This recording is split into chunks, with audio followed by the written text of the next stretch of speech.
Oi, pessoal, tudo certo? Hoje a gente vai mergulhar de cabeça no Python e aprender a criar algo que é, olha, essencial, a nossa primeira função. Então, o nosso roteiro de hoje é esse aqui. Por que usar funções? Qual é a cara de uma? Como elas funcionam na prática? A gente vai ver também a diferença crucial entre return e print e fechar com umas regrinhas de ouro. Preparados? Então, vamos lá. Ok, vamos começar pelo começo, né? Por que raios a gente precisa se preocupar com funções? Para entender isso, temos que olhar para o problema que elas resolvem de um jeito super inteligente. Já se pegou naquela situação de ter que escrever o mesmo trechinho de código de novo, e de novo, e de novo? É bem cansativo, né? E se tiver um erro ali no meio? Aí é preciso sair caçando e corrigindo em todos os lugares. É exatamente esse o problema.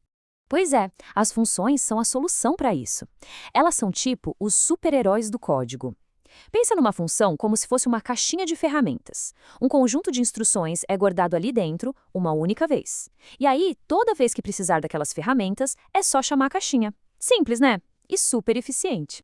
E olha, os benefícios são gigantes. Primeiro, a gente foge da repetição. Isso quer dizer menos trabalho e, claro, menos chance de errar. Segundo, dá para quebrar um problemão gigante em pedacinhos menores, sabe? Fica tudo mais organizado. E a melhor parte, se precisar consertar alguma coisa, a gente mexe em um lugar só e pronto, tá tudo resolvido.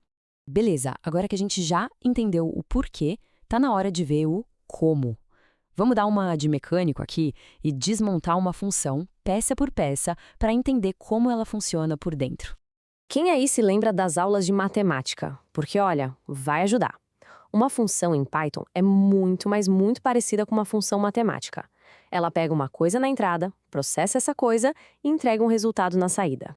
E olha só como aquela ideia matemático fica no código Python. Bem direto ao ponto, né? A gente usa a palavrinha def para dizer, ei, tô criando uma função, e a palavra return para dizer, ok, aqui está o resultado. Então, basicamente, toda função tem essas 5 partes principais. Primeiro, a palavra mágica def. Depois, o nome que a gente escolhe para ela. Aí vem os parâmetros, que são as informações que ela vai receber. Em seguida, o bloco de código, que é onde a mágica acontece. E, por fim, o return, que devolve o resultado para a gente. Show! A gente já montou a nossa máquina. E agora, como é que a gente liga ela? Chegou a hora de ver como chamar uma função, ou seja, colocar ela para trabalhar. E aqui, pessoal, atenção, porque essa é uma dúvida clássica. Qual a diferença entre parâmetro e argumento? Pense assim, o parâmetro é o nome do campo num formulário, tipo o seu nome. É o espaço reservado.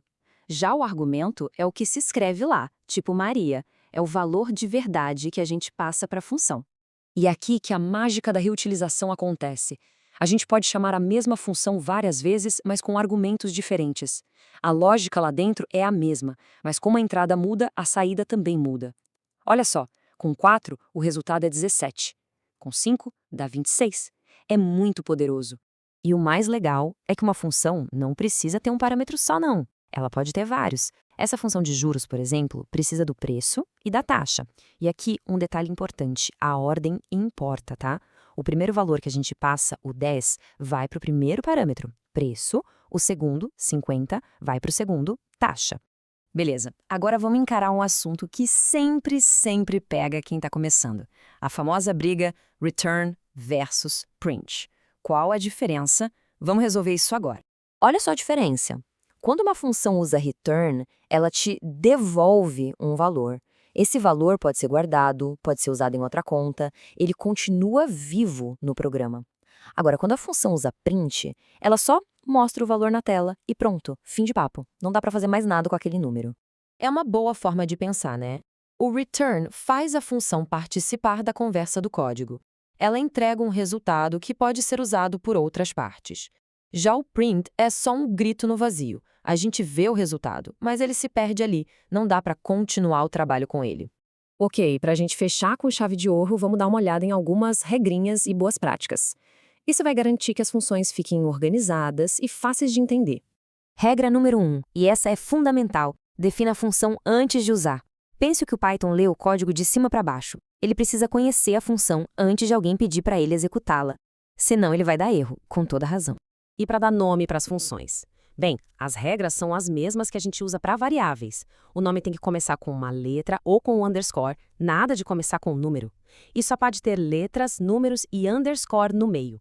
E, muito cuidado, o Python diferencia maiúsculas de minúsculas. Então, minha função e minha função são duas coisas totalmente diferentes para ele. Então, se tem uma coisa para a gente levar daqui hoje, é essa. Funções são como os blocos de Lego da programação. São as peças fundamentais que usamos para construir programas organizados, poderosos e muito mais eficientes. E agora, eu deixo uma pergunta no ar. Qual vai ser a primeira função a ser criada? Pense em alguma tarefa repetitiva que é feita, seja no código ou até no dia a dia. Que tal transformar isso numa função? O poder está aí. Agora é só começar a usar. Valeu, pessoal, e até a próxima!